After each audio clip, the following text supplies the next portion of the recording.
পরিবার গঠিত হয় একজন নারী এবং একজন পুরুষকে ঘিরে। সাধারণভাবে পুরুষ পরিবারের প্রধান, কিন্তু নারী পরিবারের প্রাণ। এই নারীকে কেন্দ্র করেই পরিবার টিকে থাকে। আসসালামু আলাইকুম, আমি সাদিয়া জামাল সঞ্জিদা। আমি একজন মা, সেই সাথে পজিটিভ প্যারেন্টিং কোচ হিসেবে কাজ করছি। আমি নারী, আমি পারি। নারীকে স্রষ্টা অসাধারণ ক্ষমতা দিয়েছেন সৃষ্টিকে লালন করার। পৃথিবীর প্রত্যেকটি মানবেরই আগমন ঘটে এই নারীর মধ্য দিয়ে। তাই সৃষ্টিগতভাবেই নারীকে দেয়া হয়েছে বিশেষ সম্মান এবং মর্যাদা। আধুনিকতার চরম উৎকর্ষতার সাথে সাথে নারীর চিন্তা ভাবনায়ও আধুনিকতার ছোঁয়া লেগেছে। এটা খুব স্বাভাবিক। পরিবারে, সমাজে, সর্বক্ষেত্রে নারীর অসাধারণ ভূমিকা পালন করছে, সফলতার স্বাক্ষর রেখেছে। যেহেতু নারী পরিবারের প্রাণ, তাই কিছু বিষয়ের দিকে আমাদের মনোযোগ দেওয়া প্রয়োজন। তাহলেই আমরা সফলতাটাকে ধরে রাখতে পারব। নারীর প্রতি নারীর সম্মান। জীবনের যে সময়টুকু আমরা অতিক্রম করে এসেছি, আমরা সবাই জানি যে এই পথটা খুব স্মুথ ছিল না। কারো বা ভয় ছিল, আতঙ্ক ছিল, কারো বা কিছু ভুল ছিল, অথবা সংশয় ছিল। সব কিছু মিলিয়ে আমরা কিন্তু আমাদের পথটাকে যখন অতিক্রম করেছি, আমাদের কিছু অভিজ্ঞতা সঞ্চিত হয়েছে। প্রত্যেকটি নারীরই কিছু না কিছু অভিজ্ঞতা আছে। সেই অভিজ্ঞতার আলোকেই একজন নারী তার কন্যা সন্তানটিকে সর্বোচ্চ সহযোগিতা করেন, সর্বোচ্চ সাপোর্ট দেন। আসলে একজন নারী তার পরিবারে তার কন্যাকে, পুত্রবধূকে, আত্মীয়কে, পরিচিত জনকে তার এই অভিজ্ঞতার আলোকে সহযোগিতা করেন। মূলত আমি একজন নারী হিসেবে অন্য আরেকজন নারীকে সর্বোচ্চ সহযোগিতা করা, এটাই হলো নারীর প্রতি নারীর সম্মান। কন্যা সন্তানকে ক্যারিয়ারের স্বপ্ন দেওয়ার পাশাপাশি একজন আদর্শ মা হবার স্বপ্ন দিতে হবে। আসলে আমরা আমাদের কন্যা সন্তানদের প্রতি আজকাল অনেক সচেতন। তাদেরকে আমরা ক্যারিয়ারের স্বপ্ন দিই, সেই সাথে যত রকম সাপোর্ট দেওয়া প্রয়োজন সবটুকু সাপোর্টই কিন্তু আমরা দেই তাকে। এর পাশাপাশি আমাদেরকে ভুলে গেলে চলবে না যে আজকে আমার এই কন্যা সন্তান ভবিষ্যতের একজন মা। তাই এই কন্যা সন্তানের জন্য তার পুষ্টিকর খাবারটা সে ঠিকমতো গ্রহণ করছে কিনা, আর এছাড়া তার শারীরিক মানসিক যে বিকাশ, এটা সুন্দরভাবে হচ্ছে কিনা, এর পাশাপাশি যে কাজটা আমরা করতে পারি, পরিবারে কোনো শিশু সন্তানের আগমন ঘটলে আমরা যেন আমাদের এই কিশোরী সন্তানকে সাথে নিয়ে তাকে দেখভাল করি। আসলে এই বিষয়টা তাকে একসময় একজন আদর্শ মা হওয়ার স্বপ্নটা বুনে দিবে। অতি আবেগী না হয়ে পরিবারের প্রত্যেকটি সম্পর্ককে সম্মান করা। আসলে এই যে আমাদের পরিবারে আমরা অনেকগুলো মানুষ, এক একজন মানুষ এক এক রকম।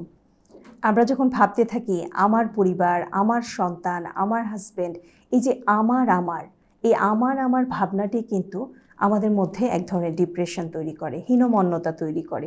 কিন্তু আমরা যদি ভাবতে পারি এটা আমার পরিবার, অনেকগুলো মনের মিল হয়েছে এই পরিবারটাতে, ভিন্ন ভিন্ন পছন্দ আছে এখানে, তখন কিন্তু আমরা এই পরিবারটিকে পাশে থেকে খুব সুন্দরভাবে সাপোর্ট দিতে পারবো। যার জন্য যে সহযোগিতা প্রয়োজন হয় সেই সহযোগিতা দিতে পারবো।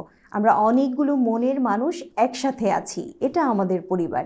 এভাবে ভাবলেই আসলে পরিবারটা সুন্দর হয়, পরিবারের সম্পর্কগুলো সুন্দর হয়। আসলে পারিবারিক সম্পর্কের ক্ষেত্রে নেতিবাচক আবেগগুলোকে অতিমাত্রায় না নিয়ে, অর্থাৎ মনটা যখন খুব বেশি বিষিয়ে না যায়, তার আগেই তাদের সঙ্গে খোলামেলা কথা বলে নেওয়া, এটা কিন্তু পারিবারিক সম্পর্কের ক্ষেত্রে খুব গুরুত্বপূর্ণ। খোলামেলা কথা বলতে হবে। যে কোনো বিষয় নিয়ে খোলামেলা কথা বললে পারিবারিক সম্পর্কটা খুব সুন্দর থাকে। নিজেকে গোছানো। বাস্তবতা হলো একজন নারী সবচাইতে বেশি পরিশ্রম করেন। ঘরে বাইরে দুই জায়গাতেই তিনি পরিশ্রম করেন। আর যেহেতু তিনি পরিশ্রম করেন, সেহেতু তার শারীরিক ফিটনেস, মানসিক ফিটনেস খুব গুরুত্বপূর্ণ। আমাদের অভিজ্ঞতা থেকে দেখেছি, যারা নিয়মিত মেডিটেশন করেন তারা সব পরিবেশেই নিজেকে খাপ খাইয়ে নিতে পারেন এবং প্রয়োজনীয় পদক্ষেপ নিতে পারেন তারা। আবার মানসিক ফিটনেসটা যেমন প্রয়োজন, সাথে সাথে শারীরিক ফিটনেসটাও খুব গুরুত্বপূর্ণ। এক্ষেত্রে যোগা খুবই গুরুত্বপূর্ণ। প্রত্যেকটি নারীর উচিত তার শরীরচর্চার দিকে মনোযোগ দেয়া। আর নিয়মিত প্রার্থনা একজন মানুষকে ভেতর থেকে অন্তর্গত পরিচ্ছন্নতা তৈরি করে, পবিত্রতার অনুভূতি এনে দেয়। তাই এই কাজগুলোর প্রতি প্রত্যেক নারীরই ভালোবাসা থাকা উচিত এবং তার এই ভালোবাসার জন্য একটা নির্দিষ্ট সময় তাকে বের করে নেওয়া উচিত। এই কাজগুলোকে তার গুরুত্ব দেওয়া উচিত। আসলে বাস্তবতা হলো যতক্ষণ আপনি সেবা দিতে পারবেন ততক্ষণ আপনি মধ্যমণি হয়ে থাকতে পারবেন। তাই শারীরিক মানসিক সুস্থতার জন্য নিজেকে গোছানো খুব গুরুত্বপূর্ণ। পারিবারিক মন ছবি থাকা প্রয়োজন। আমরা অনেকের কাছে শুনি এই যে ভোরবেলা উঠেই রান্নাঘরে ঢোকা, পরিবারের কাজগুলো, সেই সাথে পেশাগত ঝামেলা সব কিছু মিলে ঠিক কাজগুলোর সাথে নিজেকে মানিয়ে নিতে পারেন না, একটা অতৃপ্তি কাজ করে। আসলে এই বিষয়টা কখন আসে? যখন একজন মানুষের কোনো স্বপ্ন থাকে না, কোনো মন ছবি থাকে না। অর্থাৎ প্রত্যেকটা নারীরই পারিবারিক মন ছবি থাকা প্রয়োজন। যখন একজন মানুষের মন ছবি থাকবে, স্বপ্ন থাকবে, তখন কোনো পরিশ্রমই তার কাছে পরিশ্রম মনে হবে না। একটি একটি করে দিন অতিক্রম করবেন আর তিনি ভাবতে থাকবেন একটু একটু করে স্বপ্নের পথে এগিয়ে যাচ্ছি। আসলে পারিবারিক মন ছবি সফলতার জন্য অত্যন্ত গুরুত্বপূর্ণ। কমনীয়তা, মমতা অর্থাৎ নারীর স্বাভাবিক সৌন্দর্য সম্পর্কে সচেতন থাকা। এটা কেমন? আসলে প্রতিটি মা তার মমতার সার্বজনীন হওয়া প্রয়োজন। আমি আমার পরিবারের জন্য, আমার সন্তানের জন্য ঠিক যেরকম মমতাময়, আমি যেন আমার প্রতিবেশীর জন্য, আমার পরিচিত পরিমণ্ডলে সবার জন্যই সেরকম মমতাময় হতে পারি। আসলে একজন মা তার সন্তানের জন্য অত্যন্ত মমতাময়, হাজব্যান্ডের জন্য সহযোগী শক্তি, সাপোর্টিং শক্তি হিসেবে কাজ করেন, সেই সাথে প্রেমময়। আবার পরিবারে যে অন্যান্য মানুষগুলো আছে তাদেরও কিন্তু ভরসাস্থল এই নারী।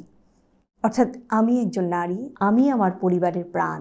আমাকে দেখলে যেন আমার পরিবারের সদস্যদের স্বস্তি অনুভূত হয়, অর্থাৎ সবাই যেন আমার মমতাটা অনুভব করেন। এই যে কমনীয়তা, এই যে মমতাপূর্ণ সম্পর্ক, এটাই হলো নারীর স্বাভাবিক সৌন্দর্য। পারিবারিক শৃঙ্খলা। আসলে প্রত্যেকটি পরিবারের শৃঙ্খলা বা ডিসিপ্লিন রক্ষা হয় কিন্তু নারীর মাধ্যমেই। অর্থাৎ এই বিষয়টিতে পারিবারিকভাবে সচেতনতা প্রয়োজন। আর এই জন্য আমরা বলবো প্রথম পদক্ষেপ হিসেবে নিজেকেই শৃঙ্খলার মধ্যে আনতে হবে। অর্থাৎ আমি নিজে যখন ডিসিপ্লিনড হতে পারবো, ইনশাআল্লাহ আশা করা যায় আমার পরিবারও সুশৃঙ্খল হবে। Social work. আধুনিকতার এই সময়ে এসে হয়তোবা মনে হতে পারে সোশ্যাল ওয়ার্ক শব্দটি আধুনিক সময়ের সংস্করণ, কিন্তু আমরা যদি একটু আমাদের দিকে তাকাই, আমাদের যে ছোটোবেলাটা ছিল, ছোটোবেলায় আমরা যখন গ্রামে যেতাম, আমরা দেখেছি আমাদের দাদিদের, নানিদেরকে দেখেছি পাশের বাড়িতে বিয়ে হচ্ছে, সকাল থেকে তারা সেখানে সহযোগিতা করছেন। বা কোনো বাড়িতে সন্তান হবে, সন্তান সম্ভবা মা আছেন, তাদেরকে তিনি তার অভিজ্ঞতার আলোকে সহযোগিতা করছেন। ভালো রান্না হয়েছে, পিঠা পায়েস করা হয়েছে, বাড়ির উঠোন দিয়ে কেউ যাচ্ছেন, তাদেরকে ডেকে একটু খাইয়ে দেয়া, তাদের সঙ্গে একটু কথা বলা। এই যে সোশ্যাল, একজন মানুষ যখন সোশ্যাল হতে পারে তখন কিন্তু সে তার নিজেকে আবিষ্কার করতে পারে, আনন্দের ভুবনে সে থাকতে পারে। তার শারীরিক মানসিক যে ফিটনেস, এই ফিটনেসটা কিন্তু সেখান থেকে সৃষ্টি হয়।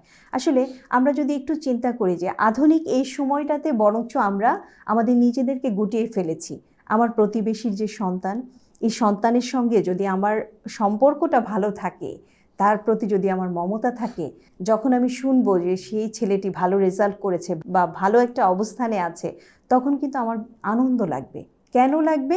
কারণ তার সাথে আমার সম্পর্কটা সুন্দর, তার প্রতি আমার একটা মমতা আছে, সেও আমাকে সম্মান করে। অর্থাৎ তখন মনে হবে যে না, আমার কেউ ভালো রেজাল্ট করেছে।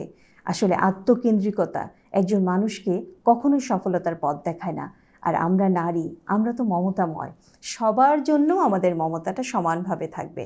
আসলে যখন আমরা সোশ্যাল হতে পারবো, সোশ্যাল ওয়ার্কের সঙ্গে নিজেকে সম্পৃক্ত রাখতে পারবো, তখন যে সার্বজনীন মমতা, এই সার্বজনীন মমতার প্রকাশ আমরা ঘটাতে পারবো।